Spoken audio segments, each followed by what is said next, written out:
Live from the Taylor's Strength Bunker with your hosts, the Strength Director Danny Taylor and Thomas Ronald Wakin. Gentlemen, the bar is loaded. Welcome back to The Bar is Loaded. I'm Danny Taylor. I'm Thomas Regan. I am Thomas Regan. I am Thomas Regan. Genius. That's for Scott, that. Why? Because Scott says I say my name too quickly. Episode 6. Can you believe it? Can you believe it? We are still doing this. 10-episode season. Every Monday. Premiering live at 7 p.m. on YouTube. Don't forget to subscribe. Hit the notification bell. And leave a comment below. And you'll win a free... Oh shit, we still need to do that t-shirt, don't we? Yeah. Shit. Well, by now we would have done it, wouldn't we? Yeah, Hang on, when did we give it away? Episode 1, episode 2? Episode 4? That was No, like episode 3. episode 3. Episode 3. Scott just And gave me we're a on finger. We're on episode 6. We still haven't announced the winner. What are we talking about? Saturated industry? That is a question. Stand-out starting strategies. This is my episode, bitches. I'm going to get so episode. much from this as well. Hopefully you do, my friend. Yeah. Hopefully you do, the consumer.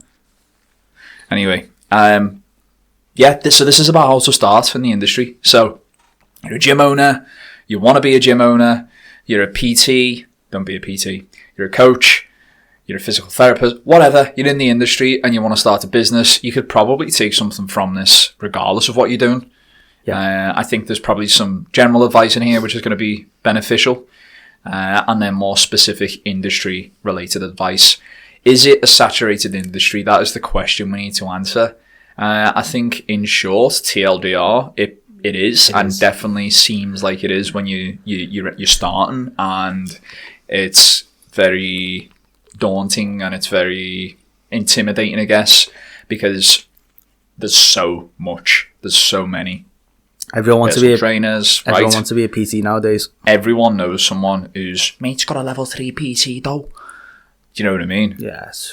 So it kind of brings me on to like your starting strategy, the first starting strategy, which is like, and we'll talk about how we got started in a minute, but just as a nice segue, stand out from the crowd.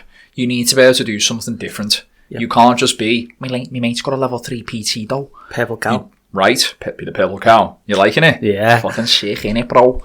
Anyway, why would you offer something that every single other fucker's doing?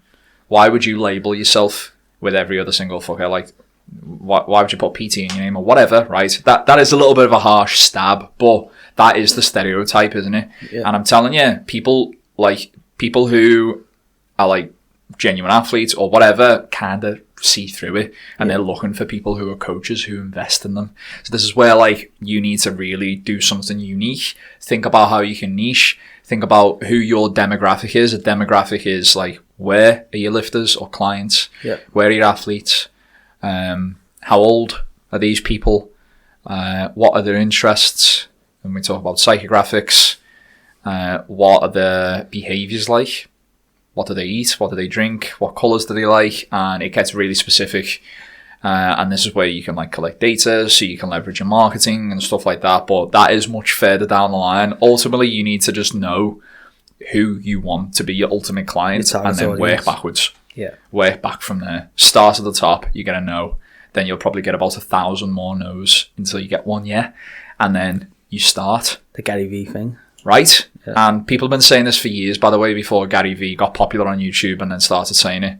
But it's true and it works. I'm telling you from experience, it works. And you can say the same thing as well. Even though we're at different phases in terms of developing our own businesses. Yep. 10 years in and you're... free. Right? So we are at different phases. But those, like that principle still holds true. Yep. And it's still a very effective way to be unique, stand out from the crowd. Yeah. Ultimately, I'll use a different analogy outside of the fitness industry. If you want the best food, you go to the best restaurants, don't you? Yep. And they do something unique. They've got a certain dish which is unique on the cuisine, or something like the taste there is unique, whatever it might be. They stand out from the rest. Yeah. and you pay a premium as a result of that. So this is where we could probably segue to being able to properly value your services as well, because this is definitely a fear, I think, for a lot of people, is not being able to value themselves correctly from the offset. Especially They're scared from to the charge start. enough. Yes, I agree. You told me about that as well, and you're like, It's true though, and it's only because I went through it as well, Thomas. Yeah. When I first started, I was not even charging, like I was just telling everyone to come, bring their friends, family, and it all worked out in the end, and I was able to value my time more appropriately as a result of that. Yeah. But at the end of the day, I had a very, very good support network in that I was still living at home. I had my mum and stuff support me, my sister. They helped me grow the business when I first started, essentially, or allowed me to grow the business and not have overheads. So many a times that I couldn't afford to chip in for the rent or bills or food, and they just box it off for me. Yeah. I think that's a lot of people haven't got that. I understand the fear. Yeah. So you've got to be able to value yourself and your time sooner rather than later in that respect. But don't be scared of it either. Just find out what the going rate is and charge that. And then for every person who pays you 20, charge the next person 22. And then if that person pays 22, charge the next 24. One 25 until you've found a value, an appropriate value for your time.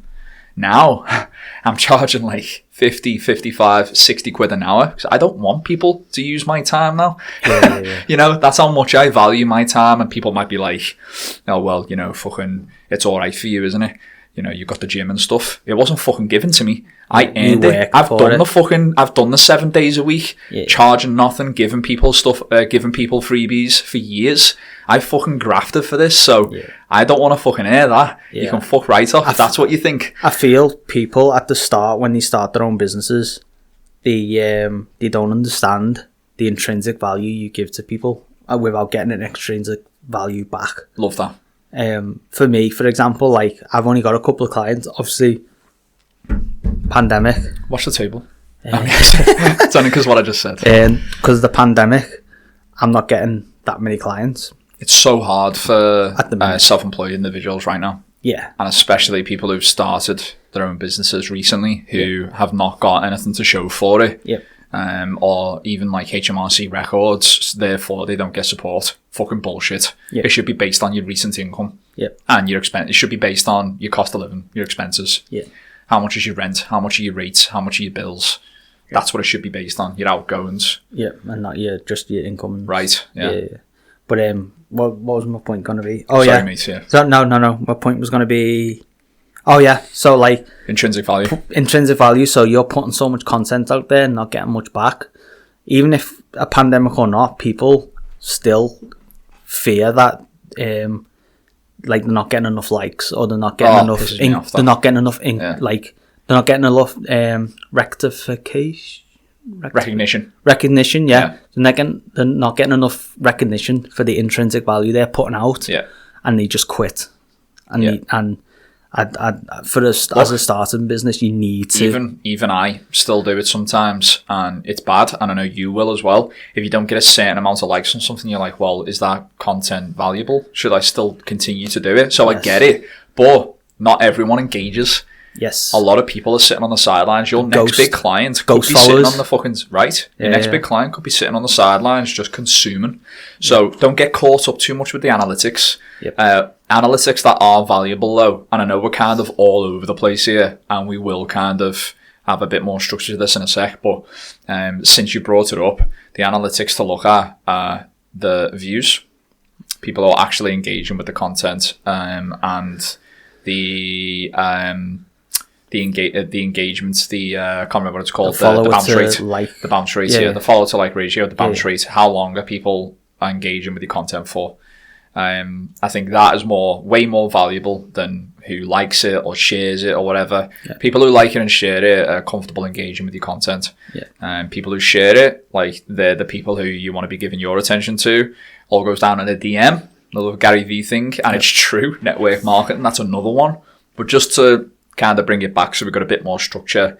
How did you start, Thomas? Can you give me your account about how you started in the industry? What made you want to start, and how did you start? For working with you or working as a PT? starting your own business? Okay, so start my own business. At first, I didn't have a business to start with. I just wanted to be work for somebody. So like work for a football club, work for a rugby club, cricket club, whatever it may be, and I work under them. That's because you went through sports science route and you went down the master's route, S&C, stuff like that. You wanted to go down that. Yeah, and I was gonna do my level 2 BPS, but it was too much money. So I was like, how can I do my sports psychology without spending more money that I haven't got? And that's when I came to you. And then within 6 months, I think it came to you in the summer. By November, I had a business. I had Cycle Elite Performance. Cycle Elite, love it. Love the logo. Love the name. It's sick. And then from there, that was 3.5 years ago. And to be honest, like, it hasn't kicked off as much, but I know it's just like an elastic band. Like if you've been yo-yoing. Yes, I've been come from UK, Canada, Canada. So you're building the ship while it's sailing. Yeah, there's an analogy for you. That's probably not the best thing to do, by the way, for Definitely everyone. Not. I think if you're gonna spend a lot of time chucking water out. Yeah, but honestly though, don't do what I did in terms of starting a business, getting clients, and then leaving and fucking off. Yeah, it's a bad move. Because you just all them clients. I don't have any of them clients. I tried to talk you out of it, but I know how like passionate you are about travel as well. Yeah, and you're young as fuck. So anyone else listening to this, like if you're young, it's a good opportunity to spend your time doing things like that. Yeah, because you've got a fucking long, fruitful life ahead of you where you can settle down, get your head down. But you've just got to be okay with that and come to terms with it and acknowledge it and be aware that like it's a sacrifice and that you've got time later for that sort of thing. So a lot of people don't start until they're much older and still make it. So, do things on your own time scale, on your own race sort of thing. And I know it's cliche, but you've got to do the things that you want to do too. Now, for me, in contrast to that, I spent the first few years of running my business treating it like a part-time job. Well, I'm my own boss now, so don't have to get up early. I'm my own boss now, so no one makes the rules, only I do. And it's a fucking massive mistake, and I wish someone had told me many years ago that I need to learn how to self-manage, I need to learn to stick to a schedule, treat it like a full-time job. I did start to implement things like that the more I was in the game. And ultimately now, I honestly believe I'm at my absolute most efficient ever. And as a result of that, like Taylor's has grown exponentially. We've started a new business. Obviously, we're positively impacting other people's lives. Like you're allowing people like yourself to grow their own businesses from the Taylor's Hub. Agreed. You've got the members and stuff, and the positive impact that has. But anyway, the point is like I was young. I didn't take it that seriously, and I wasn't money motivated either. And I think that was a mistake early on too. I wasn't money motivated. I wore my heart on my sleeve. Taylor's is me baby. Still is, by the way. But I had this like thing in my head that I was almost like anti-money. I was like, if I start making more money, I'm going to stop caring. All I'm going to care about is the paycheck. Because that's all I cared about when I worked for other people was the paycheck. I wasn't motivated. But what I've discovered over the last 10 years is that the more money that I can make, the more I can reinvest, and the more people I can help. So I'm actually more passionate now than I've ever been in my life about both making money for the biz and helping people, because I know if I do one, it helps the other, and if I do that, it helps that. So it's a nice little fucking yo-yo effect. For me, I think giving people, like helping people and caring for people, will bring in more money without you realising. But you can't be, like you said, I mean, I don't think I'm money motivated to an extent. I want to help people. You're getting there now, though. Yeah, I am. It's understanding the value of money, isn't it? And I know you've read the what's it called, Rich Dad Poor Dad. Rich Dad Poor Dad. Yeah, and I'm in the middle of reading it now based on your recommendation. And honestly, one of the best books in terms of coming to terms with the value of money and becoming financially literate and financially educated. It's not something that gets taught at school level, college level, even university level for that matter. It should be.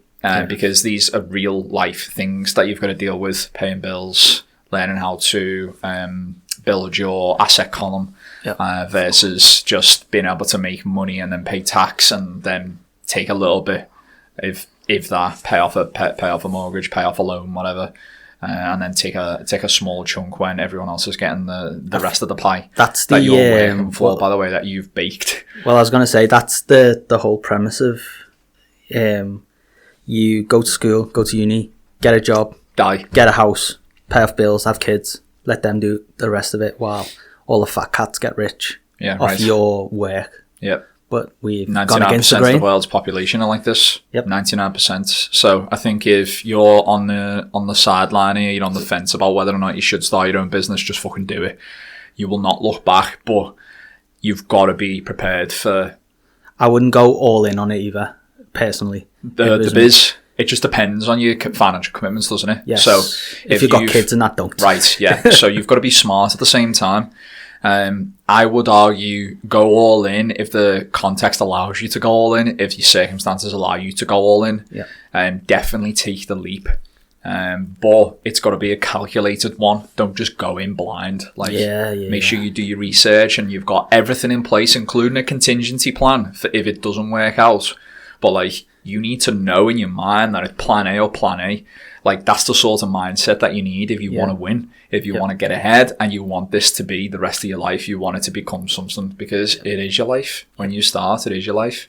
I agree. It is your baby, isn't it? It is, yeah. So I think it's important to obviously be realistic and take into consideration real life bills and commitments and stuff. But your daytime job, your salaried job, can just be a catalyst for your side hustle until your side hustle is at a point where it can start to pay for your real life as well. Yep. In which case, go part-time in your real job or totally fuck it off and go all in on the game. And what I'd say is reinvest in yourself as well. And this is what I didn't do when I first started. So I worked in the pub and I was doing the job with you as well. Yep. But then I'd have money and I'd be like, okay, I want to buy a pair of shoes, or I want to buy a coat, or I want to buy this and this. Yeah. I should have just kept it to myself, reinvested it into the business side, and then I'd have so much more money. And I've only just learned this now. People love material obsessions. They are obsessed. People love material possessions, though. Yeah. Don't they? Did you have that problem? Or? I would say very early on a little, but then I wasn't making enough from the business early on to actually get myself much. Yeah. I did actually reinvest a lot of the money early on, but not as much as what I could have. Yeah. So yeah, I was still going out every weekend back then. This is 2010, 2011.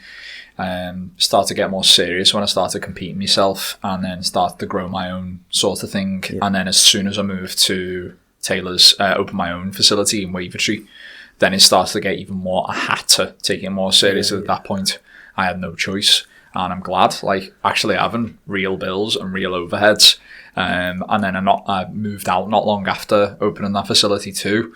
And then I had 2 facilities, and then we moved to the city centre, and we just grew at this mad exponential rate that I don't know. I just adapted, I guess. It become my lifestyle. It just become a way for me to live, and I couldn't imagine my life any other way now, to be honest. That's a good point as well. Like you say, I think you learn and adapt as you go along. You don't have all the answers to begin with. You got to make the mistakes. Yeah. We'll talk about making more mistakes in part 2.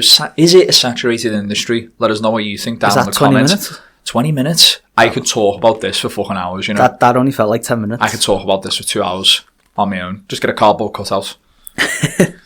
We get you with the cheese. Right, part 2 coming up. Go for the pee, go for the poo, but don't go for a fuck knows. See you in a minute.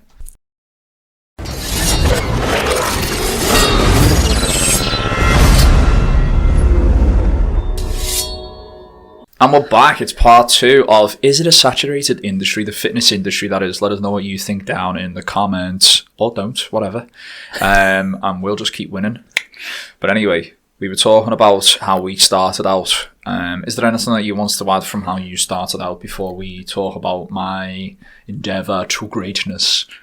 So I've only just started this recently. So Stonks. it's called stonks. Sorry. It's called a 50. So I call it. Well, it's not. I call it. It's a method. It's a 50-40-10. So you have 50% of your income goes to bills, your mortgage, whatever, kids, whatever you got.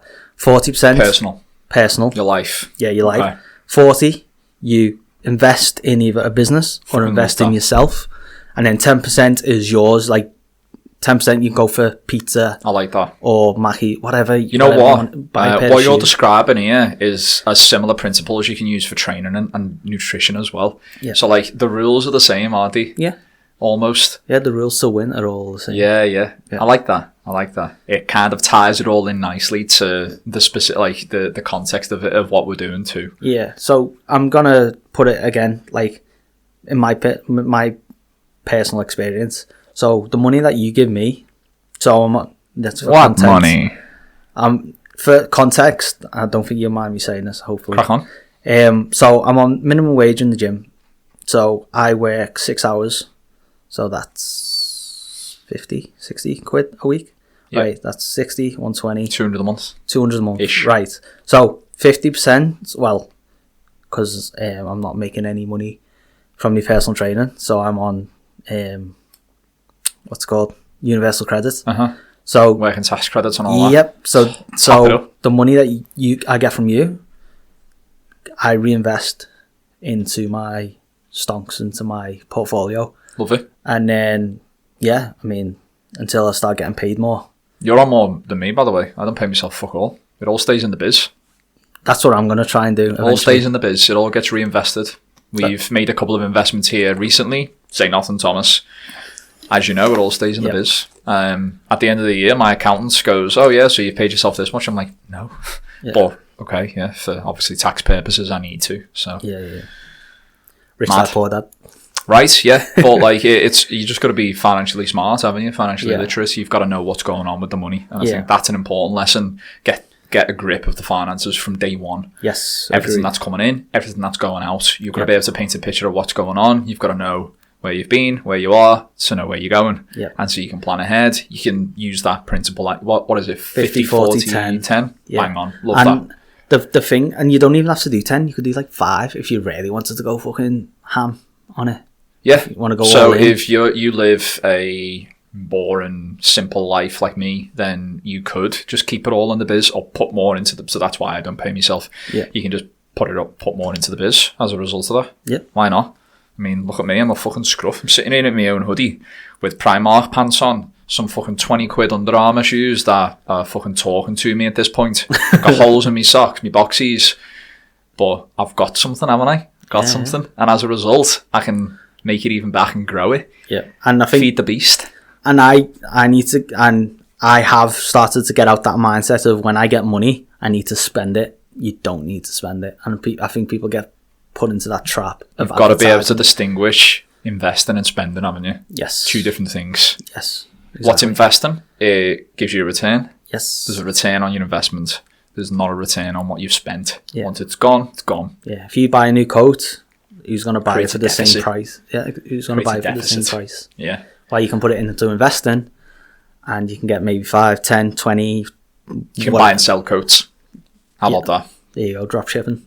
Yeah, another bombshell or a pen drop right there. How did I start? I started purely... Sorry, Thomas, was there anything else that you want to start about your journey? No, I think I've added everything. Beautiful. For now. I'm still growing, so take it away. Thank you very much, Squire. When I started, it was a case of I was in a dead-end job. I always had this dream to open my own gym after finding some dumbbells in the back of my garage. Most of you know this story by now, so I'm not going to bore you to death. But because of like a couple of people who really inspired me over in the States, who I was mimicking, I wanted to be them, essentially. I wanted what they had, these blue-collar like facilities, training athletes, but they were educated, they were following the research, but they were developing their own methods as well. And I was like, that's sick. That's what I want. Yeah. And I think it was instilled in me from a very young age that, like, if I wanted something in my life, that I needed to work for it. And I've only become more aware of this in recent years, like how much of an impact some of the things that occurred in my life early on had on me now. And I've had on me during this journey of running my own business and starting my own business. I was like super excited. I think when I started in the industry, it definitely wasn't as saturated as what it is now, because the entry level and standard is much lower. When I started, the courses were a lot more expensive, even for like what I've got. It's like a basic level 2 is like 1,200 quid. You can get an all-in-one package now with like fucking level 3 bolt-ons, level 4 for about that price now. It's ridiculous. I paid 1,500 for level 2 on free. Right, and that's probably expensive for what you can get it now. You can get them for like $1,000 now, can't you? With all these fucking extras, madness. Every cunt's got it now. I think that's one thing. And the standard's so low. Yeah, they want you to pass. Yeah, they do. They want you to pass. Honestly, like, I remember having a conversation with a gym, a PT in Canada, and he was like, "I think you need some sort of like degree or bachelor's." You know what's mad, and you know what pisses me off? I'm sorry to interrupt you. Is that, just to touch on that, is that commercial gyms, DW, JD or whatever, won't let you coach there if you've got a fucking PhD or degree in sports science. Really? But you've not got a level 3. If you've got a level 3, you've got a level 3, you can do what you want. Yeah, which is... You've got a level 3, you can do what you want. Yeah. It's fucking mad. And I know it's for insurance purposes, but they need to fucking rewrite the rules, because that's ridiculous. Yes, I think they do. Imagine having a fucking PhD in strength and then going to JD and applying for the job, and because you've not got a level 3 in PT, they're not letting you get a job. Fuck off. Yeah. But I would like to think that if you got a PhD in strength, you wouldn't have to. No, you'd be a strength and conditioning coach, right? Or you'd be lecturing or something. I'd like to think you've got some network and sort of some contacts or something in your network that you can rely on to get a decent paid job, higher level than working on commission base in fucking the gym or whatever. Yeah, I don't want to. And I mean, people might get a bit like. Say that what it is, Thomas. Over that. What's your opinion in it? Go on. But I'm not shitting on PTs or coaches who've only got a level 2 or 3. I'm not shitting on them. I'm level 2. Yeah, I'm not shitting on yous. I'm just saying. I'm level 2. I'm just saying. You're more qualified than me. Every fucker in this gym is more qualified than me. And you make the most. And I make the most. There you go. And I run the shop. But look, it's what you know and who you know. Yeah. But yeah, I mean, don't need a fucking piece of paper. Yeah. It helps to an extent, depending on what you want to do. But go on. No, so shit on me. No, I'm not gonna shit on you because you're making more money than me, so I can't really say anything. And you pay me exactly, so I can't say anything. But just goes to show like how important it is to be financially literate, though, doesn't it? Yes. Go on. I think you need some like. Now you're gonna. No. Speak your mind. Go on. No, because it doesn't. It won't sound legitimate now because you. Depends though. Go on. So, I think you need to have either a certain level of experience to coach.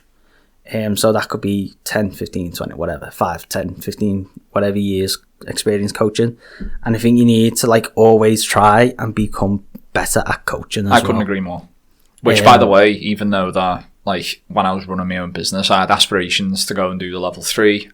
In my head, I was like, I want to go to university and do strength and conditioning, do a master's degree and all that. I wanted to be the absolute best of the best. I think the turning point for me was when I opened the gym. And I realised that time was so precious for me. If I stepped away at that time, we probably wouldn't be having this conversation now. If I went off to fucking university, could you imagine? I went off to uni and I'd done what Danny Staples was doing now. Who the fuck is going to grow tailors? It would not. We wouldn't even be here. Yeah. No way. There's no way. So that for me was when I was like, I can be better at running the business than I can be a coach. Yeah. Which is why it took me so long to retire and step away from coaching. And I'm still not fucking fully. I'm still got me fucking finger in the pie. I want to have my foot in the door and my toe in the pond and whatever analogy you want to use. I just can't because I'm so passionate about it.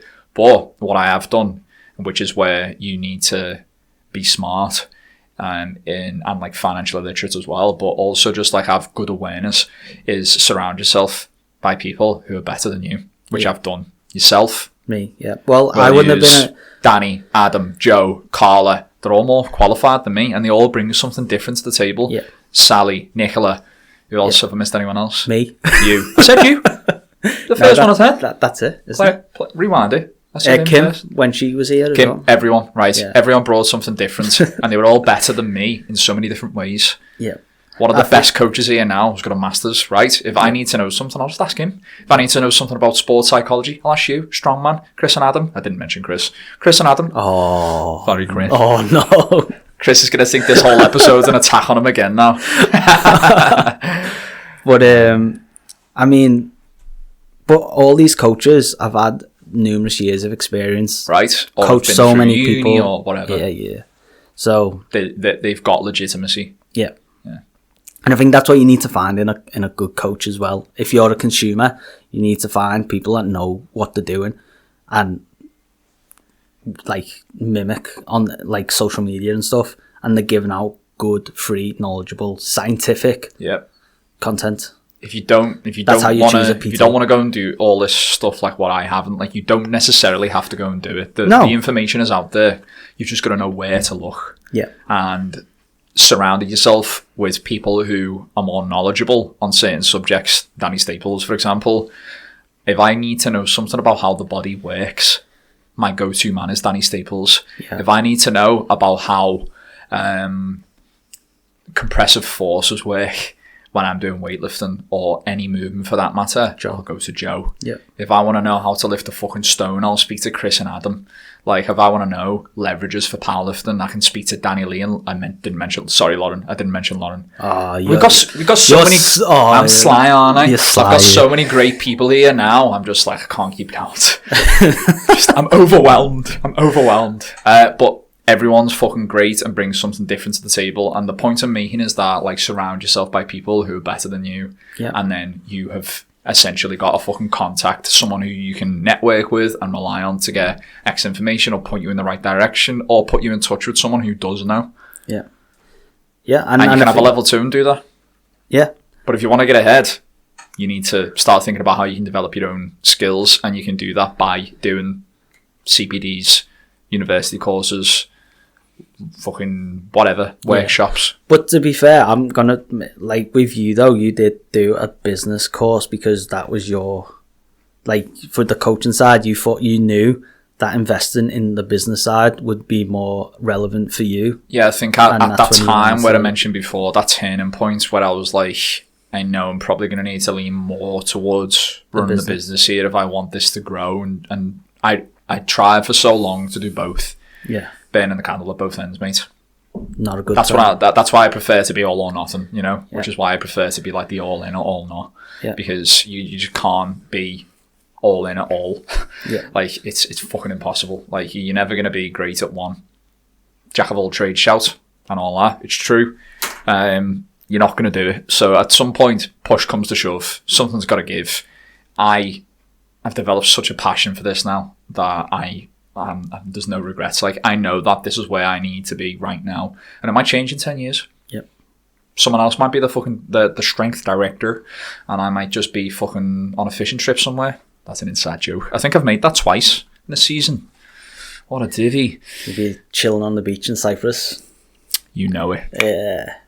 I was kind of blinking there, but I thought I'd throw a wink in there as well. Starting strategies.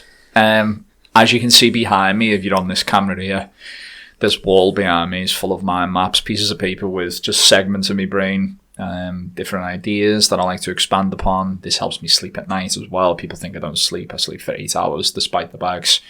But I sleep for 8 hours and my sleeping patterns are fine, although I did go through a phase of suffering with night terrors. Not many people know that one, but yeah, there you go.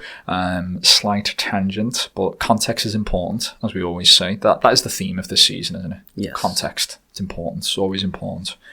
So mind maps are definitely a strategy that you can use to start, to expand on ideas, to brainstorm, just to actually get it out. Yeah. Sometimes getting it out of your brain and onto a piece of paper fucking pays dividends. Like, oh yeah, definitely. It can realise an idea.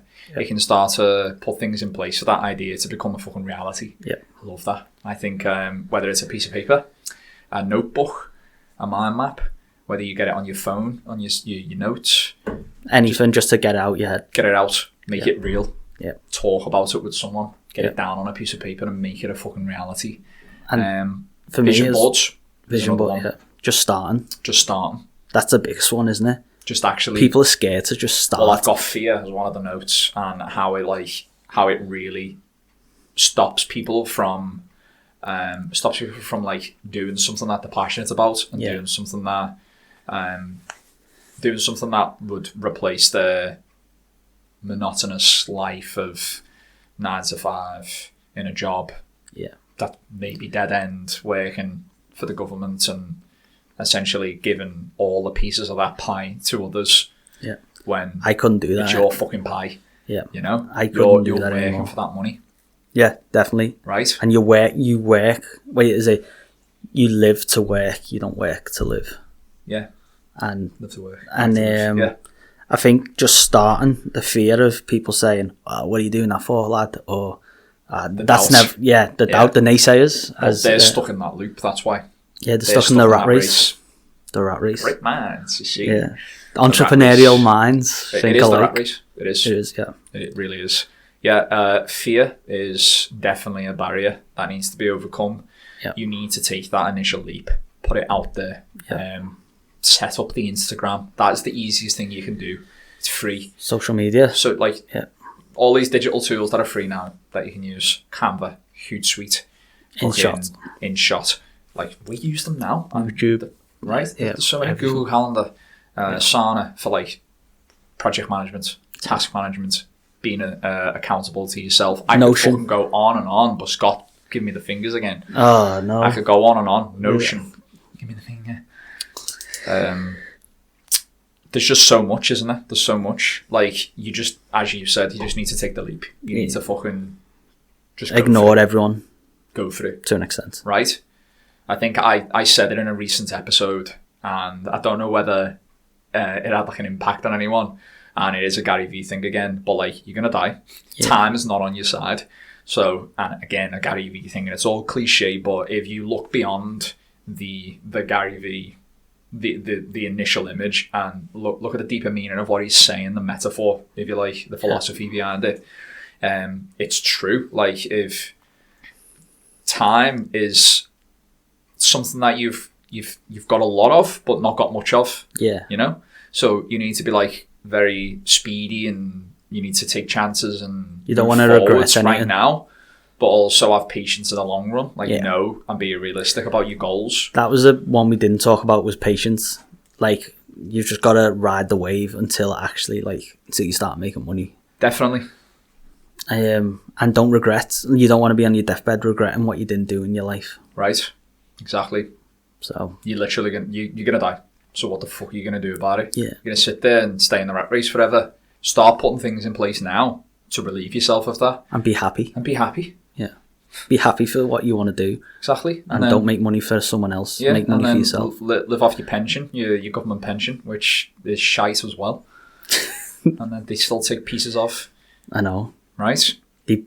That's ridiculous. It's madness. The whole thing's madness. You just keep paying the government and everyone else until you're dead, and then then your significant other or whoever else gets that debt. Escape the rat race, I guess. Don't go into too much. If you're happy, don't go into too much debt either when you start. Definitely. Know when. Yeah. Know when to. You don't want to put like 2-3 grand in a business. Yeah. I think the take home message is, because we've only got 1 minute, haven't we? The take home message is, have an action plan. Yeah.